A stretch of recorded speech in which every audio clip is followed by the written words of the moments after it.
Bonjour à tous, heureux de vous retrouver sur Le Turf TV pour notre émission quotidienne consacrée au Quintet Plus et au 5-5. Mon invité du jour, Paul Brousse du journal Week-end. Bonjour Paul. Bonjour Philippe et bonjour à tous.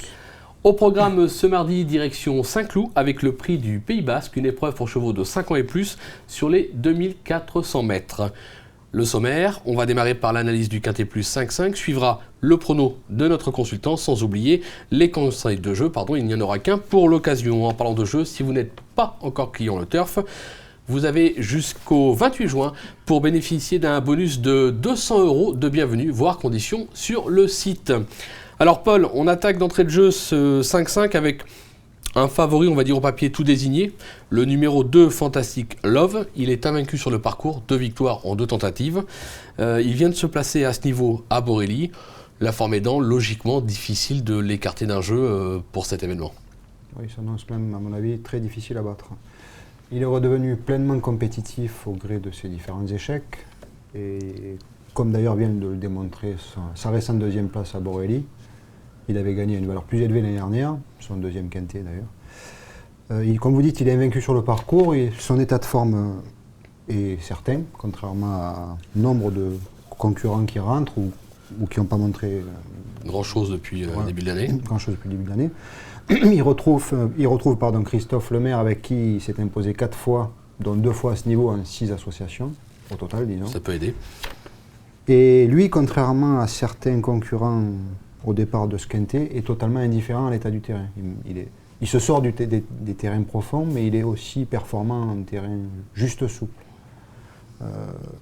C'est de loin le plus sûr et moi je pense qu'il ne sera pas battu. Il est aussi sûr que l'Ictus la dernière fois. D'accord, ok, donc on va vous faire confiance.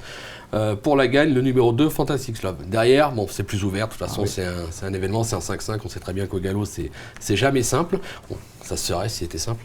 Mais on va tout de même lui opposer une valeur sûre à ce niveau, qui vient de prouver sa forme à Cagnes notamment, le numéro 5, Poème du Berlay.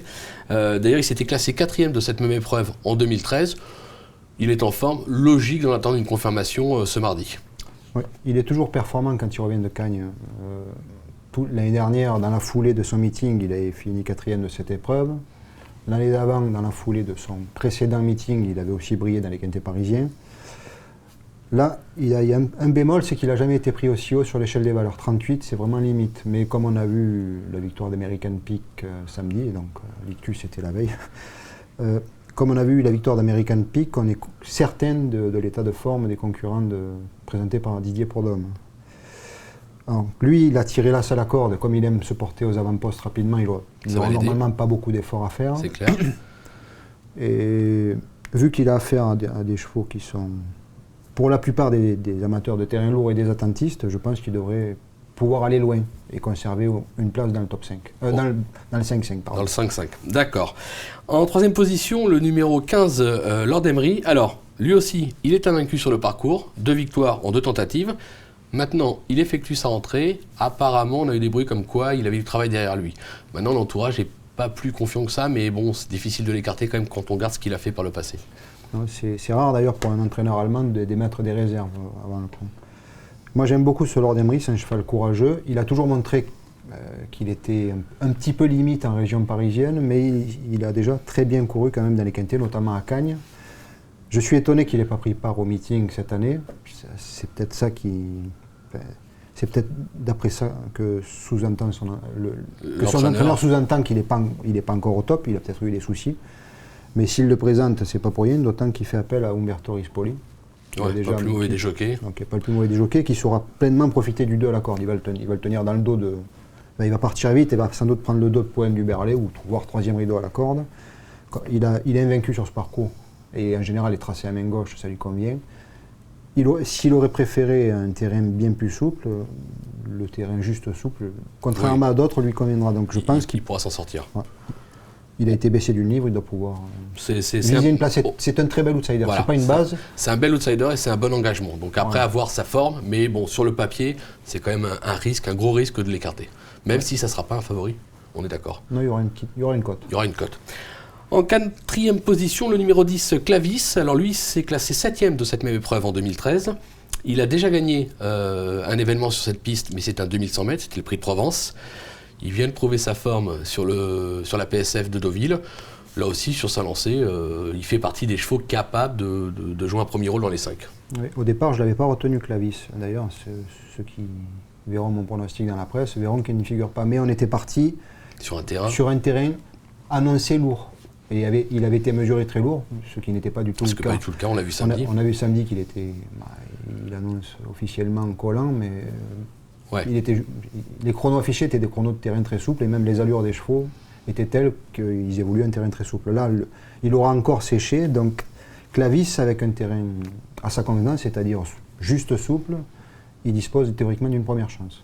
Ils viennent gagner avec Sébastien Maillot, en étant muni de hier, comme ce sera le cas dans ce quintet.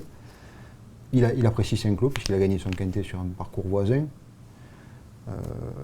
L'année dernière, il était 7e en terrain très lourd, ce qui n'est pas du tout sa tasse de thé. Là, s'il doit refaire parler de lui dans les quintets, c'est cette fois. Ça peut être le jour J.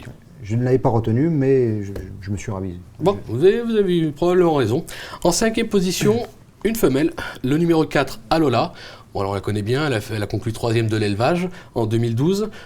Elle est confirmée à ce niveau, elle n'a plus rien à prouver. Là, c'est pareil, au papier, difficile de l'écarter. Alors, c'est peut-être pas une base absolue, mais on est obligé de la retenir, quoi qu'il en soit. Oui. L'année dernière, elle avait eu besoin de 2 courses pour revenir. Mais je pense que cette année, ça se passera mieux. Elle passe pour une amatrice de terrain lourd, mais encore une fois, elle est meilleure lorsque le terrain, on va dire, est de souple à très souple, voire collant. En fin d'année, elle est un peu déçue dans l'élevage, parce que la piste était vraiment trop profonde pour elle. Tout à fait. Elle est bien placée dans les stalles de départ. Et si elle ne se tient pas trop loin, elle devrait conclure vite, et c'est un lot à sa portée. Elle dépend d'une écurie en forme. On ne peut pas l'écarter. Non. Il faut la retenir. Non. On l'aura compris. Paul, je vous demande un petit rappel de votre sélection, vos 8. Alors, le 2, Fantastic Love, le 5, Poème du Berlay, le 15, Lord Emery, le 10, Clavis, le 4, Alola, puis l'As, Ushue Aquats, le 3, Cœur Ouvert, et le 12, Zimri.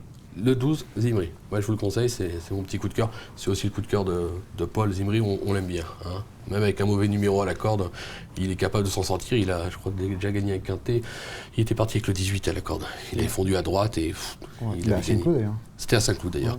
C'est sur ce parcours. Ouais, c'était sur ce parcours. Le handicap de Saint-Cloud il y a 2 ans. C'était à Saint-Cloud, donc on se méfie de Zimri. Surtout que le terrain sera pour lui.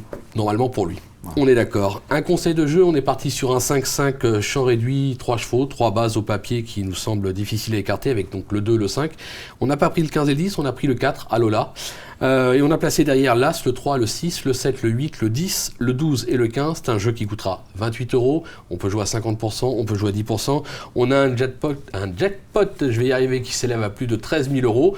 Donc on n'hésite pas, on ouvre ces jeux. On a quand même des bases solides, ne serait-ce que partir du 2, ça paraît incontournable. Après, à chacun les siens, mais c'est vrai que le 5, deuxième base assez solide. Le 4, on aurait pu prendre, pourquoi pas, pour ceux qui aiment pimenter un petit peu les choses. Le numéro 12, Imri, ça peut être sympathique. Et derrière, vous ouvrez à 50%, 13 000 €, c'est bon à prendre, hein, nous on les prend. Merci Paul pour toutes ces infos, et je vous dis à très vite sur le Turf. À bientôt. Au revoir, bon jeu. Au revoir.